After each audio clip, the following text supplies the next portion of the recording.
veces, la intuición nos dice que cuanta más información tengamos, mejor será nuestra decisión. Pero en el mundo de los datos, tener demasiadas opciones a menudo no nos acerca a la verdad, sino que nos arrastra directamente hacia el sesgo y el error. Uf, una paradoja fascinante. Y yo diría que verdaderamente es el talón de Aquiles de la investigación empírica moderna. Totalmente de acuerdo. Damos una cálida y entusiasta bienvenida a quienes nos acompañan hoy al otro lado. Es un auténtico placer invitar a nuestra audiencia a acomodarse para este nuevo análisis a fondo. Que viene bastante cargadito de información. Sí, la misión de la sesión de hoy es muy ambiciosa. Vamos a desgranar un documento técnico francamente fascinante sobre econometría y estadística. Ujú. Se trata de un artículo publicado nada menos que en el Stata Journal, que presenta un nuevo comando llamado CSA2SLS. Un nombre un poco críptico para empezar. Un poco, sí. Ha sido desarrollado por un equipo de investigadores de primer nivel, Seo-Jong Lee, Si-Ha Lee, Julius Oususu y Jong-Ki Shin.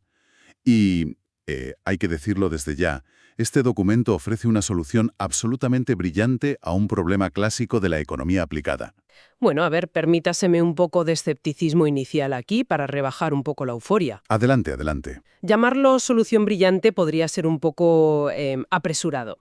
Si rascamos un poco la superficie, la solución que propone este documento es un auténtico monstruo computacional. Fuerte declaración. Es que podría considerarse pura fuerza bruta.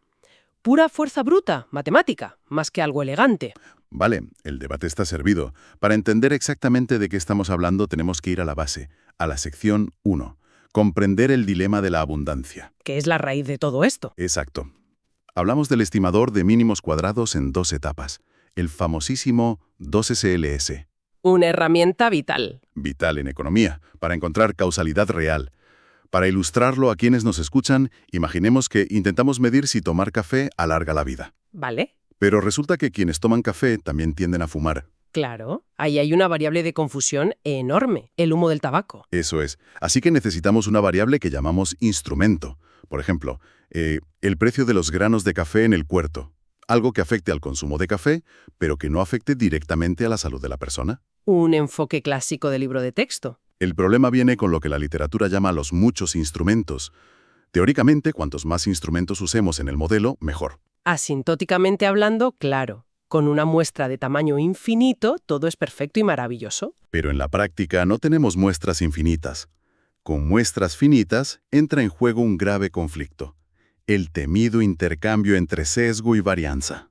Y aquí es donde la gente se vuelve loca. Porque en la investigación real a menudo se arroja cualquier variable al modelo con la esperanza de que algo funcione o dé significancia. Como lanzar espaguetis a la pared a ver qué se pega. Literalmente. Y el texto cita enfoques previos que intentaron solucionar este exceso.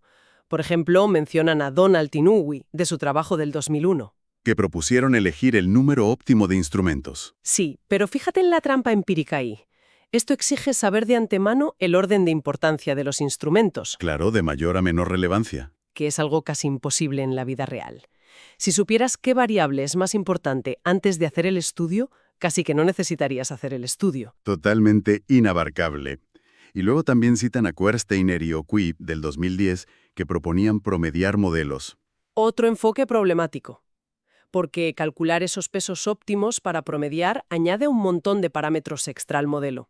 Y cada parámetro extra consume grados de libertad y causa una gran ineficiencia en la estimación final. Se pierde la señal entre tanto ruido.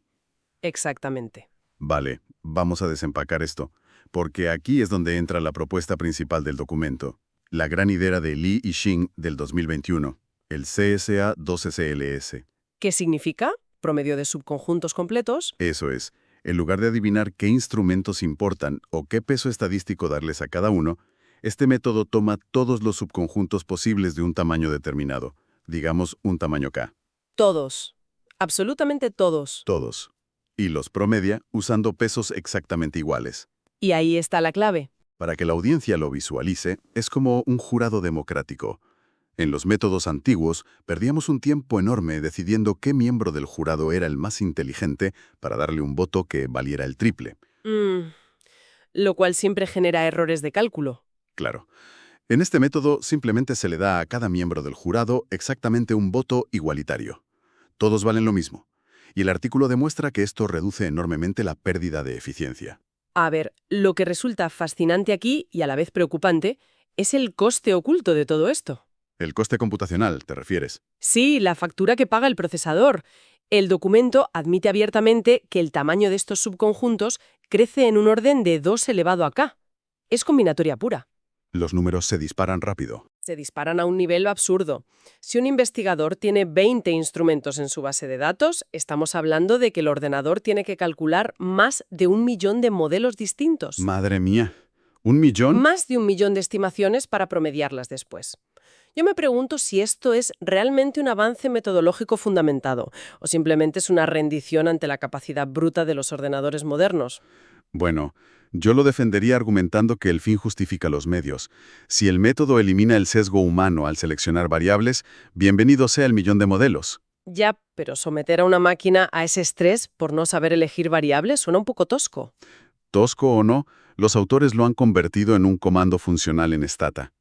Vamos a repasar la anatomía de este comando, porque es interesante ver cómo han resuelto la sintaxis en la práctica. La interfaz que usará la persona que investiga. Exacto. Es muy sencilla. Requiere la libvar, que es la variable dependiente, las exvar, que son las exógenas. Entre paréntesis va la endovar, nuestra variable endógena problemática. La rebelde del modelo. Y finalmente, la instvar, donde metemos todos los instrumentos. Y fíjate que son las opciones adicionales del comando las que revelan sus mayores debilidades prácticas. El propio manual da la razón a mi crítica. ¿Te refieres a las opciones de memoria? Me refiero concretamente a la opción llamada large. El texto advierte explícitamente que, en muestras grandes, las matrices de proyección que usa el algoritmo pueden, y cito casi literal, agotar la memoria del sistema. Agotar la RAM por completo. Eso es. Así que te obligan a activar esta opción large o la opción error integer, que lo que hace es tomar solo un máximo de 100 subconjuntos aleatorios por defecto para no quemar el ordenador. Como una especie de límite de seguridad. Sí, pero piénsalo. Si tu método matemático necesita un botón de emergencia programado para no colapsar la memoria del ordenador, quizás el enfoque subyacente sea, como poco, demasiado exigente. Exige muchísimo hardware, es innegable. Pero a pesar de esa carga bruta, la prueba irrefutable de que esto funciona está en las simulaciones de Monte Carlo. La sección 4 del artículo. Sí. Han hecho un análisis minucioso de las gráficas que es súper revelador. Simularon un escenario muy común, un tamaño de muestra pequeño, n igual a 100, con 1000 repeticiones. Que es un escenario donde el sesgo suele destrozar las estimaciones. Exactamente. En la figura 1 del documento, analizan qué pasa según el nivel de correlación interna entre los instrumentos, lo que llaman ρ sub z. Un matiz crítico esa correlación. Y tanto.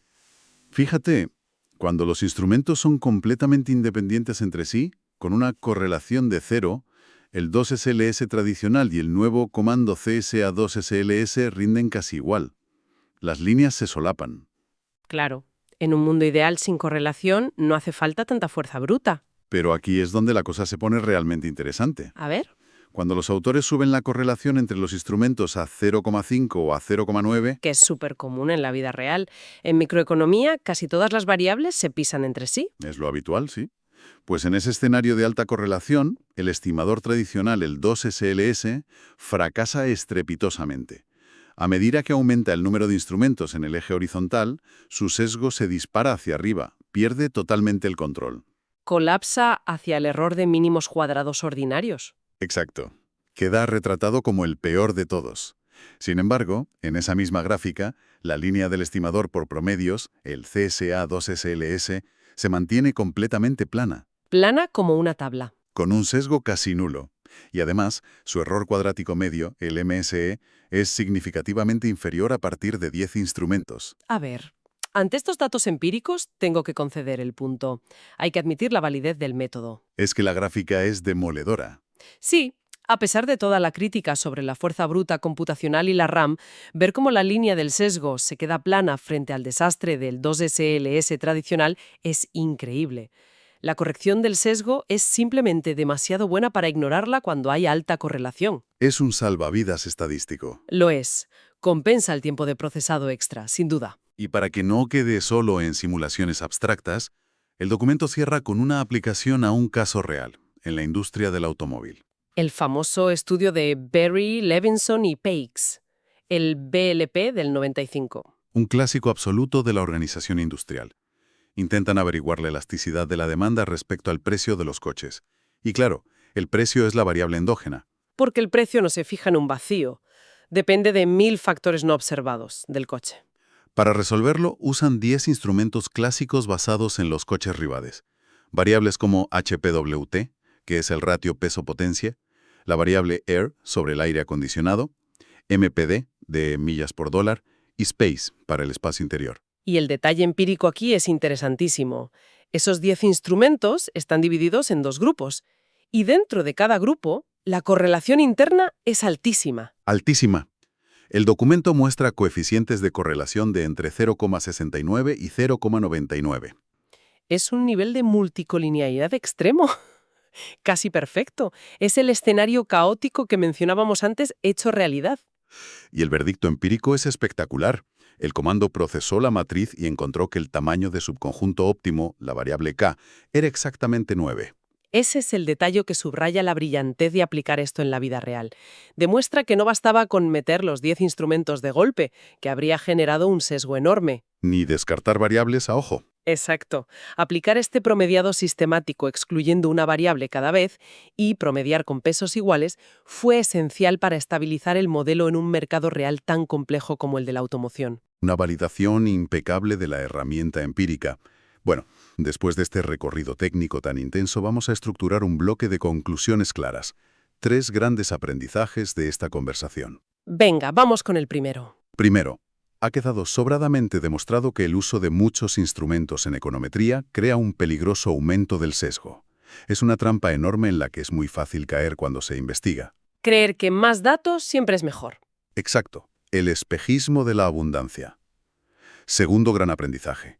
La solución de promediar subconjuntos completos con pesos iguales elimina la ineficiencia. Quita de en medio ese factor de adivinanza humano de intentar saber qué variable importa más. Democratiza los modelos, por así decirlo. Y tercer punto, a pesar de ser computacionalmente exigente, su capacidad para reducir drásticamente el error cuadrático medio en entornos con instrumentos altamente correlacionados lo hace indispensable. Totalmente de acuerdo. Aunque, si conectamos esto con el panorama general, me gustaría dejar un pensamiento final para la reflexión. Te escuchamos. El propio documento menciona casi de pasada, en su cierre, que una posible solución a la lentitud extrema de este método podría ser aplicar técnicas como el descenso de gradiente estocástico. Citan un trabajo de Lee y otros del 2022. Descenso de gradiente, eso ya suena a otra disciplina. Exactamente. Suena a machine learning puro y duro. Y esto invita a reflexionar a lo grande. Estamos presenciando el momento exacto en que la econometría clásica tiene que rendirse y fusionarse con los algoritmos de inteligencia artificial.